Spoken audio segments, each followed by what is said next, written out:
South African Foreign Minister Naledi Pandor announced this week that Israel Defense Forces holding South African citizenship will be arrested upon entering the country. The move by South Africa deepened the rifts between the two nations after South Africa laid accusation of genocide against Israel at the United Nations top court. Pandor further said that those with dual South African Israeli citizenship could be stripped of their South African citizenship. Meanwhile, Israel has responded by accusing South Africa of being a representative of the Hamas militant group that attacked southern Israel on October 7, killing around 1,200 Israelis and taking 250 hostages back to Gaza, sparking the war.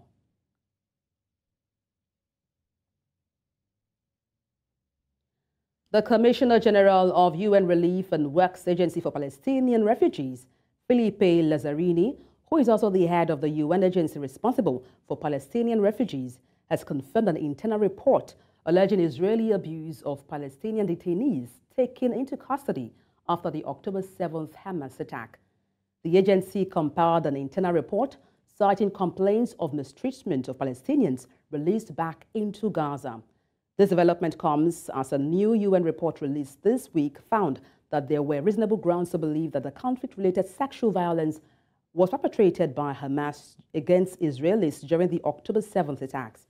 Meanwhile, a statement from the Israeli Defense Force said mistreatment of detainees during their time in detention was prohibited, further denying claims of sexual abuse of detainees.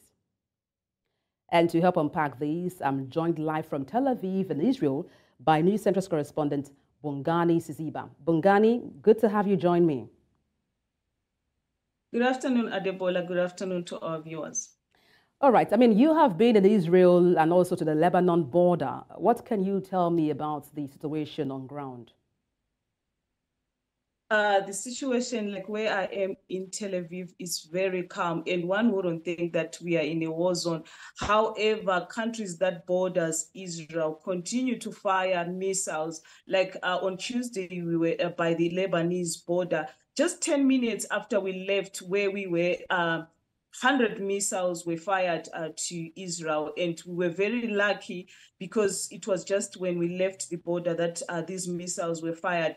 But the kind of tense situation that is with at the borders of Israel is very tense. And also we know that on the other side in Gaza, also they are fighting. I've been close to the Gaza border where we could see missiles that were being fired. And we could also see helicopters that were dropping food to the people of Gaza. And this shows that the situation here is very intense. And the other thing, we also had an opportunity to speak to the IDF, that is the Israel Defense Forces, who told us that they are also going through a hard time, especially when going into Gaza. Like we know that civilians are being killed there, but on their side, they are saying that it's a hard time for them because this is not exactly what they wanted to do.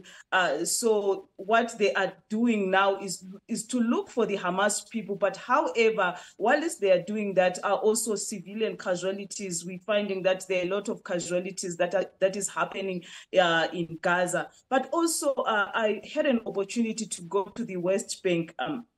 West Bank is within Israel, and at West Bank, it's Palestinian people that are staying there. I had an opportunity also to speak to them on what they think about this war that is going on. Quite different sentiments, especially from the Palestinians who are living in Gaza, telling me about their living conditions. There is a wall that is about 80 meters that was built by the Israel side. And the Israel side is saying this war is a separation, it's called a separation war, where people from the Palestinian and people in the West Bank are not allowed to come into Israel. So the Palestinian people are saying that this war is dividing them with the Israel, and they can't get in employment because most of the employment, they can be only employed in Israel. And because in Palestine, the kind of economy that is there. They can't get employment there. So it's quite a very tense situation, other than the political side and also the economic side here in Israel, especially for the Palestinian people. Well, South Africa is saying it will arrest Israeli soldiers holding dual citizenship. What more can you tell us about this? This doesn't come as a surprise, because we all know that South Africa has taken its stance, especially about this conflict. International Minister Naledi Pandor has come out several times calling for ceasefire, and we also know the ICJ rather, case where South Africa filed that they need a ceasefire in Israel and Gaza war. So this doesn't come as a surprise. And for South Africa to come out saying that there is a law in South Africa where if you have a dual citizenship, especially with the Israel people who are here, Israelites rather, who are here in South Africa, there is a law that is given that you have to be permitted under the arms control laws, that you can go into another country and fight in that country.